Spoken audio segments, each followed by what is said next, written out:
All right, so let's say that this time I want to only find not just the speed of just the whole graph, but let's say I just want to find the speed of one little section. So if you look at it, it says calculate the speed from 5 to 10 seconds. So let's say I told you I only want to find the speed from here to here, just these two, between just these 2 points, and that's it, right?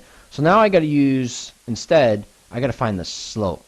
So when I find the slope of a distance versus time graph, I'm actually finding the speed of an object.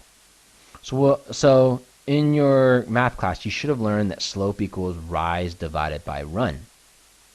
All right? So if I look back over here, it's the same thing. I'm going to do the same exact work that I've done throughout the entire note so far. I'm still going to go S equals, still going to go D equals, I'm still going to go T equals. Okay, now, but in order to find the D and the T this time, it's a little bit extra work. All right? So the first thing is, right, I'm looking over here. Here's my distance, just like last time. All right? So what I need to do is I need to first find my rise, because that's what's going up and down. All right? So if I want to find from one point to the next, I'm going to draw 2 arrows. One that goes here, and the other one that goes here. And you'll notice that it goes from 20 to 30. How much did it go up? It went up 10 meters. Okay, oh, and I need to put a question mark here. So the next thing is my time, right?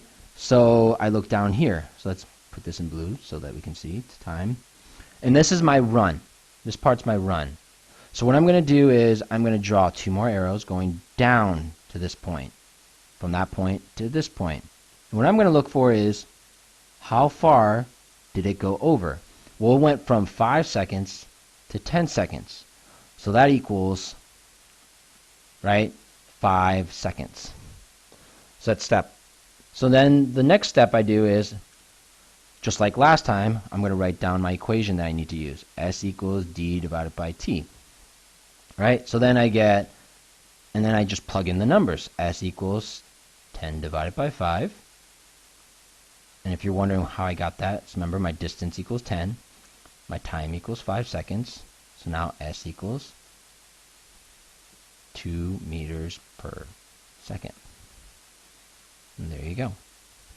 Okay, so that's another way that we can find the speed of an object. And this one's a little bit more precise because you're now asking yourself to do it from one point to the next point.